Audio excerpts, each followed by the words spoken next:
Bonsoir. Bonsoir. Votre nom, madame? Sarah Bamba. Que pensez-vous de la candidature du président Alassane Ouattara? Je pense que la candidature du président Alassane Ouattara, personnellement, pour moi, c'est impératif actuellement. Parce qu'il y a trop de tensions en Côte d'Ivoire et je pense que c'est le seul qui a la capacité de rester objectif, de sorte qu'il n'y ait pas trop de violence comme nous l'avons connu dans le passé. Je n'étais pas en Côte d'Ivoire, mais j'avais la famille qui était là-bas. Donc nous sommes tous sous le mauvais souvenir du trauma. On a tous été traumatisés d'une manière ou d'une autre. Et je pense que pour maintenir la paix actuellement, sincèrement, je ne fais pas confiance à l'opposition. Et la candidature de Alassane Ouattara n'est pas seulement une nécessité, elle est impérative. Et aussi, il y a certaines personnes qui disent aussi qu'il est en train de violer la constitution de la Côte d'Ivoire. Que pensez-vous? Si nous allons parler de violation de la constitution de la Côte d'Ivoire, dans ce cas, il y a Bédié aussi qui viole la constitution de la Côte d'Ivoire. Je ne pense pas que Alassane viole d'abord la constitution de la Côte d'Ivoire parce que c'est un premier tour, c'est un premier, comment on appelle ça, mandat pour la Troisième République. Il ne s'agit pas de l'ancienne République. Donc, nous ne pouvons pas dire qu'il est en train de violer la Constitution. Par contre, M. Bédié, avec tout le respect que nous avons pour lui, surtout que c'est un signe de la Côte d'Ivoire, avec son âge, il viole la Constitution de la Côte d'Ivoire. À peine, même physiquement, il faut qu'un président soit, comment dirais-je, il ait la bonne santé, il faut qu'il soit confiant, il faut qu'il puisse nous rassurer qu'il va servir tout le thème. Et pratiquement, en le regardant en train de parler en tant qu'une infirmière, je vois déjà plein de signes que le stroke a dû lui donner ou bien qu'il n'est pas fit pour... On ne peut pas lui faire confiance alors que nous avons besoin d'un président qui va finir son thème. Sinon l'interruption dans le thème crée aussi des désordres que we just can't afford. Excusez-moi, je suis à court de français et sincèrement, je ne pense pas qu'il viole la Constitution. Merci beaucoup, madame. Et vous, madame, bonsoir. Bonsoir, monsieur. Votre nom?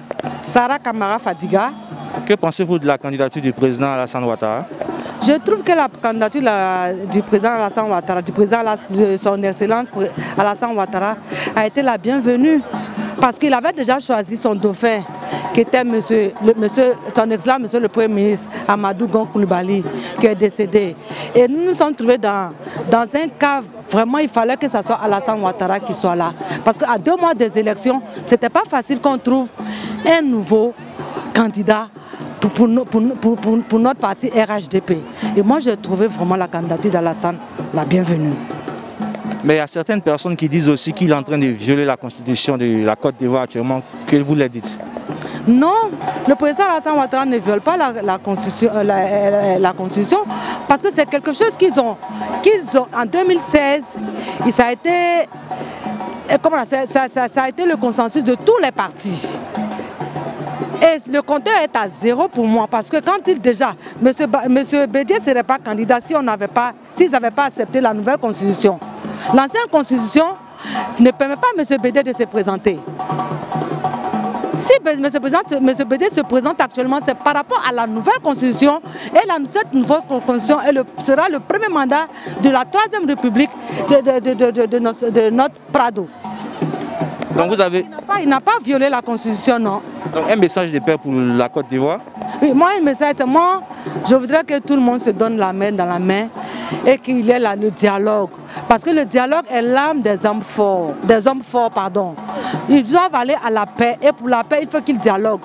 Ça ne sert à rien de faire sortir les enfants. Quand on voit les enfants, des jeunes de 16 ans, 14 ans, dans la rue, en train de brûler les pneus. Et les opposants, où est-ce qu'ils sont? Ce sont eux qui doivent être des responsables. Ils doivent responsabiliser les enfants. Qu'ils viennent avec leur famille au lieu de jeter nos enfants dans la rue. Cela me fait mal au cœur parce que moi j'ai vécu la paix. J'ai vécu la guerre, pardon. Je sais ce que c'est. J'habitais au plateau à l'immeuble Fadiga. Je sais ce qui fait face au pont Félix Houphouët-Boigny. Je sais ce que les habitants de là-bas ont vécu. Ils peuvent aller se renseigner. On a été traumatisés, les enfants ont été traumatisés. Autant, je m'excuse si je parle du général Guéhi Robert, paix à son âme. Autant du général Guéhi Robert, où on a nous dit que ils ont nous dit qu'ils allaient tuer les Djoula et qu'on avait empoisonné l'eau. Nous avons tous fui pour aller à l'ambassade du Mali. pour aller nous refuser à l'ambassade du Mali. Les enfants de ce immeuble, comme nous étions tous traumatisés, jeunes et hommes. Moi, ce que j'aimerais, que nous travaillons main dans la main. Rien ne vaut la paix. D'après ce que le Fort Boy nous a dit, la paix ce n'est pas un vain mot, mais c'est un comportement. La violence ne nous arrange pas. Que tu sois du RHDP, que tu sois du FPI, que tu sois du PDCI, que tu sois quoi encore là, du IDPCI, IDPCI, RHDP, nous sommes tous les mêmes fils de la Côte d'Ivoire. Donnons-nous main dans la main, travaillons ensemble, asseyons-nous et discutons, trouvons une solution pour notre chère belle patrie, la Côte d'Ivoire. La Côte d'Ivoire fait la fierté de la sous-région. Et moi, pour que cette sous-région soit stable, il faut notre président Alassane Ouattara. Son bilan est inattaquable. Tout le monde le sait. Ses actions sont là. Les opposants qui parlent aujourd'hui, ils sont aussi passés. Ce ne sont pas de nouvelles personnes. Ce sont des gens que nous connaissons déjà. Donc on sait qui a fait quoi, qui peut faire quoi. Et la seule personne qui a l'habilité d'aujourd'hui de développer notre pays, c'est Alassane Ouattara. Avec nous, nous gagnons. Vous passez un très bon message, mais nous n'avons pas trop de temps exactement, mais on va essayer d'avoir peut-être un jour pour vous interviewer face à face. Je vous en prie. Merci beaucoup. Je vous en prie, monsieur. Bonsoir, madame. Bonjour, monsieur. Votre nom? Sali Touré. Pardon, votre nom? Sali Touré. Que pensez-vous de la candidature du président Alassane Ouattara? Bon, moi je pense que la candidature du président Alassane Ouattara est la bienvenue parce qu'elle s'impose à un moment de crise. Quand nous avons une situation de crise, pour pouvoir venir avec une solution extraordinaire qui est, tout était bien parti avec un candidat, il a dit qu'il n'allait pas être président et il a choisi quelqu'un, mais nous sommes des humains, il faut remarquer, nous avons nos limites. Et le destin est ce qu'il est. Aucun de nous n'avait pensé que AGC ne va pas être avec nous. Maintenant, la situation arrive en tant qu'humain, et c'est ce qui fait la force d'un être humain comparé aux autres êtres vivants, la capacité de pouvoir rebondir, de réagir face à une situation imprévue et de pouvoir prendre une décision qui va nous permettre de sortir des crises. Et c'est ce qui a été fait.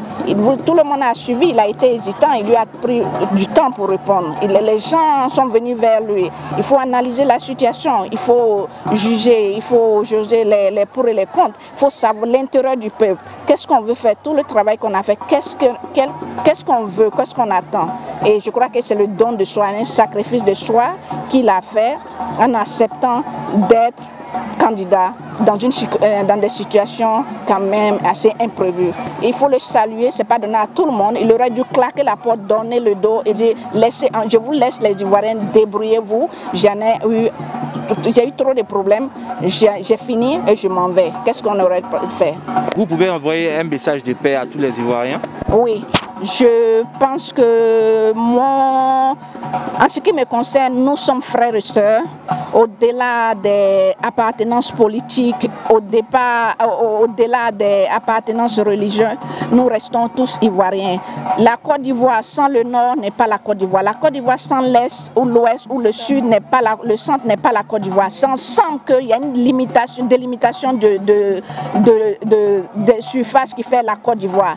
Nous sommes nés en Côte d'Ivoire, c'est notre parti, nous avons les mêmes cultures, les mêmes valeurs. Quand on dit Ivoirien, il y a quelque chose qui nous unit, ce qui fait la différence entre un Ivoirien et les autres de la sous-région. On est Ivoirien avant tout. Il faut qu'on arrive à mettre nos différences de côté, à s'unir et à bâtir le pays. Regardez, moi je suis aussi aux États-Unis. Pourquoi j'ai quitté mon pays pour venir ici? Parce qu'ils ont des opportunités. Sinon, si on avait les mêmes opportunités, je serais resté en Côte d'Ivoire.